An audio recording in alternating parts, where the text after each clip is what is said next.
Good morning to all of you. प्यारे बच्चों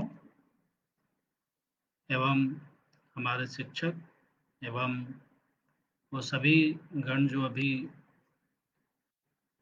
हमें लाइव देख रहे हैं, उन सबको स्पोर्ट्स डे के दिन आप सबको मेजर ध्यानचंद साहब की जयंती पर आप सबको बधाइयाँ।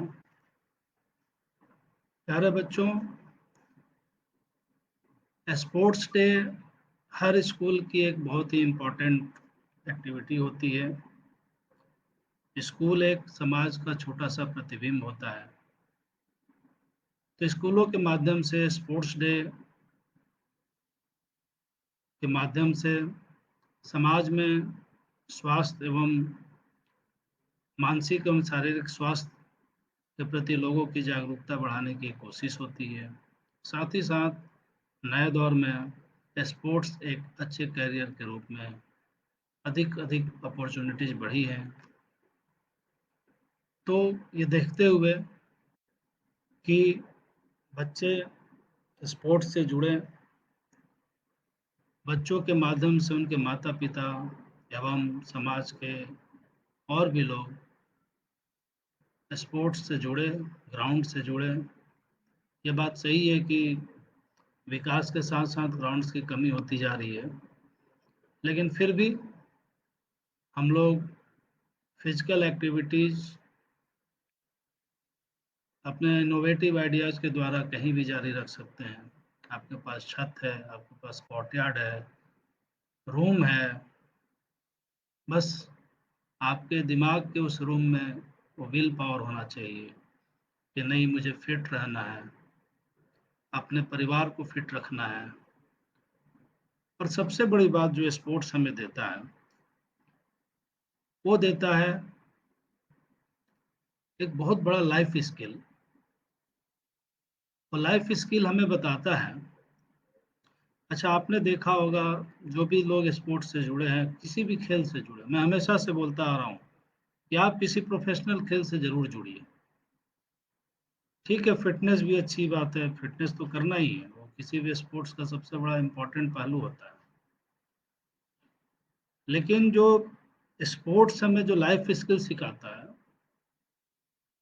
वो जीवन का एक बहुत ही महत्वपूर्ण लाइफ स्किल है। हर दिन, मैं याद है बचपन में हम लोग मैच खेलते थे, हर दिन मैच खेलते थे, हर दिन किसी दिन हारते थे, किसी दिन जीतते थे। जीत की अलग खुशी होती थी, हार का दुख होता था। ये जो दुख और खुशी हर दिन हमें जो महसूस करने की अपॉर्चुनिटी मिलती है, वो स्पोर्ट्स के माध्यम से ही मिलती है। और जो बच्चा हर दिन ये सुख और दुख का आनंद लेता रहता है या कष्ट उठाता रहता है, धीरे धीरे उसका जो पर्सनालिटी होता है, एक स्ट्रॉन्ग पर्सनालिटी का ओनर होता है, वो बच्चा कभी डिप्रेशन में नहीं जाएगा।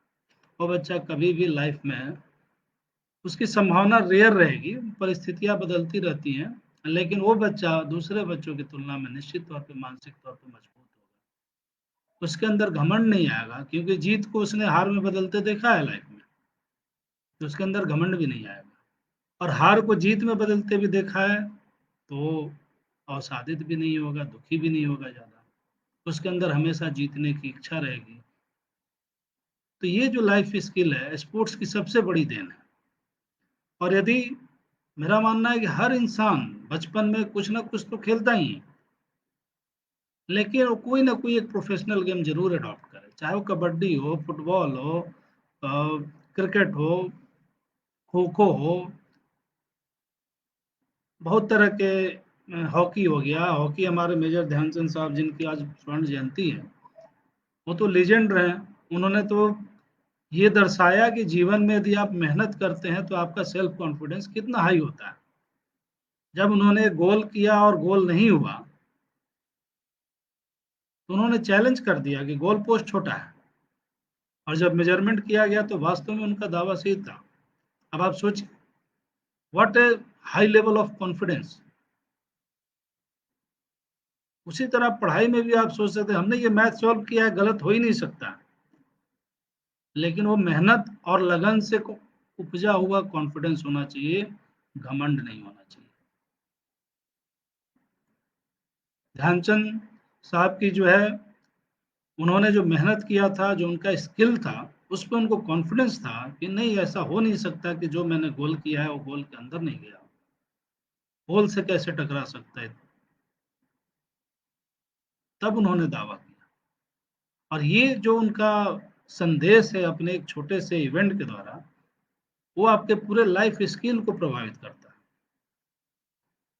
आपको ये बताता है कि आप जीवन के किसी भी फील्ड में मेहनत के द्वारा परफेक्शन हासिल कर सकते हैं, परफेक्शन के द्वारा कॉन्फिडेंस हासिल कर सकते हैं, और कॉन्फिडेंस के द्वारा आप रिजल्ट दे सकते हैं। मेजर ध्यानचंद साहब ने भारत का स्पोर्ट्स में परचम उस समय लहराया था जब हम लोग आज़ाद भी नहीं थे, और विजेता के रूप में तो किसी को देखा भी नहीं जाता था, कोई कोई इंडियन भी कुछ कर सकता है। उस समय उन्होंने भारतीय होने का एक परचम लहराया था। तो मेजर ध्यानचंद साहब के लाइफ से हम ये सीख सकते हैं कि practice makes you perfect, and perfection give you result what ever you desire.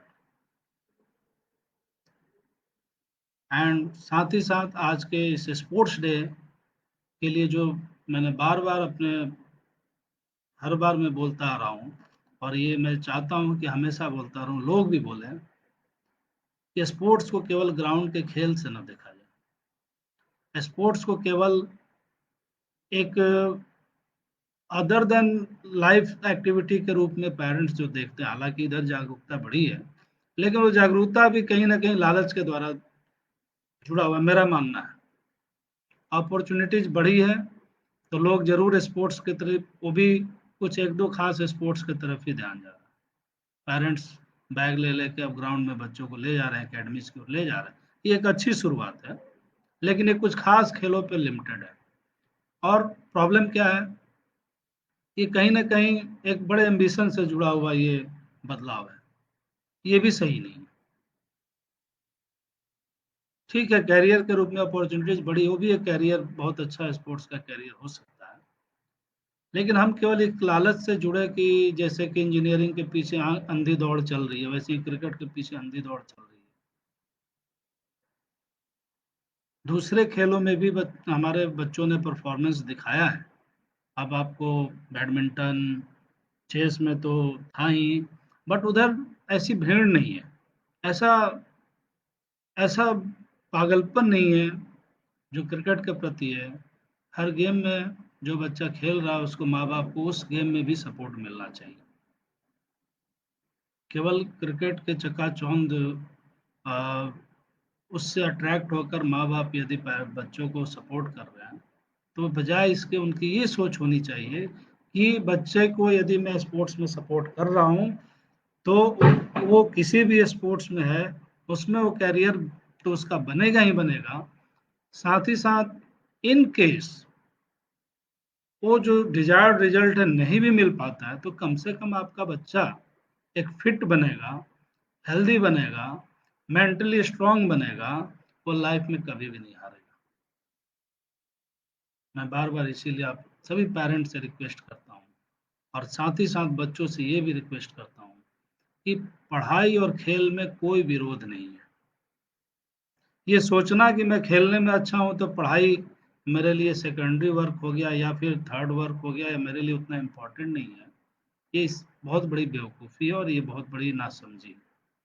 और साथ ही साथ माँ बाप के सोच को भी मैं थोड़ा हिलाना चाहता हूँ, और बच्चों को भी, कि यदि तुम पढ़ने में अच्छे हो या आपका बच्चा पढ़ने में अच्छा है, तो इसका मतलब ये गारंटी नहीं कि वो खेल में कमजोर है तो चलेगा।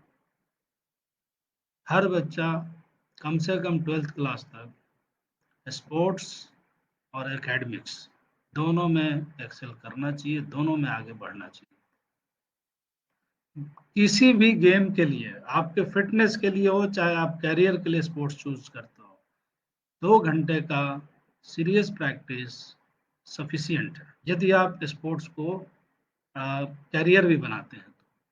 अन्यथा आप वैसे भी खेलते हैं तो आपकी फिटनेस के काम आएगा। लेकिन 2 घंटे से ज़्यादा वैसे बहुत ख़ास ज़रूरत नहीं है। आप करियर बनाते हो तो भी, ये सोचना बड़ी बेवकूफ़ी है कि 5-5 घंटा, 6-6 घंटा प्रैक्टिस करेंगे तभी हम बड़ा खिलाड़ी बनेंगे, ऐसा नहीं है। आप सुबह का 1 घंटा फ़िटनेस पे काम करिए और शाम के 2 घंटे प्रैक्टिस पे काम कीजिए, ये काफ़ी है। बस सीरियस होना चाहिए। आपका आपका डिवोशन होना चाहिए उसमें। अब इस 3 घंटे को भी आप निकाल देते हैं, स्कूल का 6 घंटा भी निकाल दें, 7 घंटा भी निकाल दें, तो भी बच्चे के पास पर्याप्त अपॉर्च्युनिटी है कि वो 4 घंटे की पढ़ाई कर सकता है। और किसी भी बड़े कंपटीशन के लिए पूरे साल रेगुलर 4 आवर का स्टडी दैट इज सफिशिएंट। तो अब बताइए, आप 24 घंटे में 4 घंटे स्टडी के लिए और 2 से 3 घंटा फिटनेस और स्पोर्ट्स के लिए देते हैं, तो क्यों नहीं आप दोनों फील्ड में आगे जाएंगे? और कैसे नहीं जाएंगे? एकदम जा सकते हैं। बस ये जो पीरियड है इसको सीरियसली यूज करना। ट्यूशन कोचिंग के चक्कर में बच्चे अपने सेल्फ स्टडी को बर्बाद कर रहे हैं। नतीजा ये है कि उनके पास समय नहीं है। और माँ बाप भी सोचते हैं कि ट्यूशन हमने करा दिया और बच्चा हमारा बहुत अब पढ़ाई में अच्छा करेगा। और सबसे आसानी से वो यदि कहीं कैंची चलाते हैं तो उसके ग्राउंड पे जाने के समय, क्योंकि अक्सर ट्यूशन उसी टाइम पे होता है। क्योंकि आप अनजाने में सोचिए बच्चे को कितना बड़ा नुकसान पहुंचा रहे हैं, या बच्चा खुद भी कितना बड़ा नुकसान पहुंचा रहा है कि जिस समय उसको ग्राउंड में जाना चाहिए, जिस समय उसको फिटनेस पे काम करना चाहिए, जिस समय उसको स्पोर्ट्स से जुड़ना चाहिए, उस समय वो वापस 6-7 घंटे स्कूल में वो होने के बाद फिर जो है वापस एकेडमिक्स माइंड सेटअप में जाता है और धीरे धीरे एक ऐसी दुनिया की ओर जाता है जिसमें यदि थोड़ा भी वो असफल हो गया तो पूरी जिंदगी उसकी तबाह हो जाती है।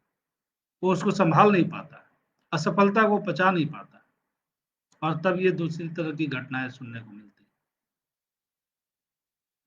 हम लोग को याद है, हम लोग के समय भी पढ़ाई उतना ही टफ था जितना आज भी है। पढ़ाई टफ तो होता नहीं है एक्चुअली, वो सोचने की बात है, और उस पर आपके लिए हर वो चीज़ टफ हो सकता है जिसमें आपको इंटरेस्ट नहीं है। लेकिन फिर भी उस समय भी कंपटीशन था। ये कहने वाली बात होती है कि हर जमाने के लोग बोलते हैं कि अभी ज़्यादा कंपटीशन है, कंपटीशन हमेशा रहता है। आज कंपटीशन है तो सुविधाएं भी हैं। उस समय कंपटीशन थी तो सुविधाएं नहीं थी। आज आप गूगल पे बैठ के किसी भी टॉपिक को सर्च कीजिए, उसका आंसर मिल जाएगा। उस समय एक एक आंसर ढूंढने के लिए 10 किताबें पलटनी पड़ती थी, तो चैलेंज था। तो कंपटीशन तो कभी भी थी। तो आज कंपटीशन ऐसा थोड़े हो गया है कि आप जो है ग्राउंड में 1 घंटा नहीं बिता सकते हैं। तब भी हम लोग को याद है कि खूब मजे से पढ़ाई भी करते थे और मजे से खेल भी करते थे। और हम ही लोग नहीं, सभी लोग करते थे। तो प्यारे बच्चों, पढ़ाई और खेल में कोई विरोध नहीं है। आज का स्पोर्ट्स डे का मेरा संदेश आप लोग को यही है कि मेजर ध्यानचंद से आप ये सीखिए कि आपकी लगन और मेहनत आपको परफेक्ट बनाती है, और परफेक्शन से आपको रिजल्ट मिलता है। ये जीवन के किसी भी फील्ड में लागू होता है, चाहे वो खेल हो, चाहे पढ़ाई हो, चाहे जीवन का कोई भी पहलू हो। तो ये मेजर ध्यानचंद से सीखने की जरूरत है। दूसरा जो आज के स्पोर्ट्स डे पे मेरा संदेश है कि आप खेल और पढ़ाई के बीच में विरोध मत पैदा कीजिए। दोनों एक दूसरे के सहयोगी हैं। खेलने से जो हमारा जो हार्मोनल डेवलपमेंट होता है वो हमारे मेंटल पावर को बढ़ाता है।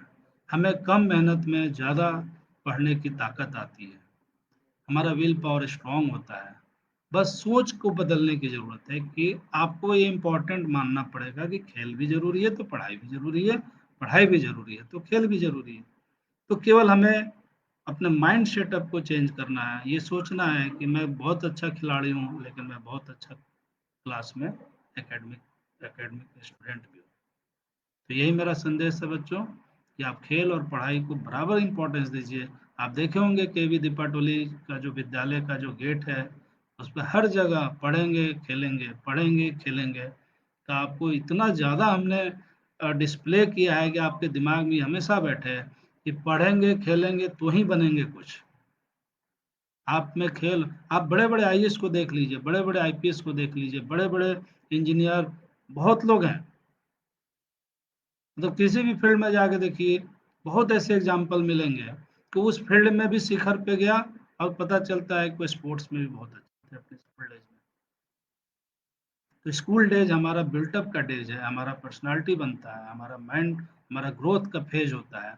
इस पीरियड में यदि आप अपने रूटीन में पढ़ाई और खेल दोनों को तवज्जो देते हैं, मैं बराबर तो नहीं कहूँगा, लेकिन हाँ, यदि आप एकेडमिक्स में अच्छा होना चाह रहे हैं तो ठीक है, स्पोर्ट्स का वेटेज थोड़ा सा कम होगा, और स्पोर्ट्स में आप अच्छा करना चाहते हैं तो एकेडमिक्स का थोड़ा सा वेटेज कम होगा, लेकिन ये थोड़ा सा होगा।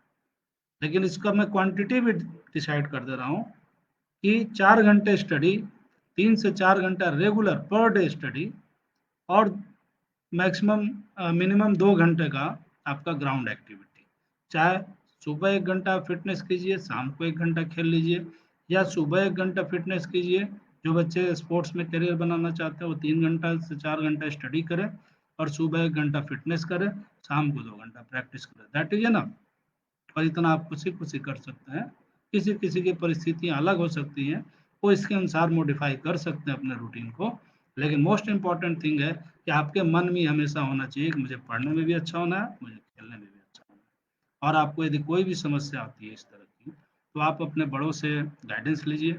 आप नहीं समझ पाते हैं कि मैं इसको कैसे प्लान करूं, तो आप अपने माँ बाप, बड़े भाई बहन, या स्कूल के टीचर, सबसे अच्छे आपके दोस्त होते हैं, सबसे अच्छे आपको जानने वाले होते हैं, उन पर भरोसा कीजिए, स्कूल के टीचर से सहयोग कीजिए, हमसे बात कीजिए यदि ज़रूरत पड़ती है तो, हमारे विद्यालय के स्टूडेंट से जो।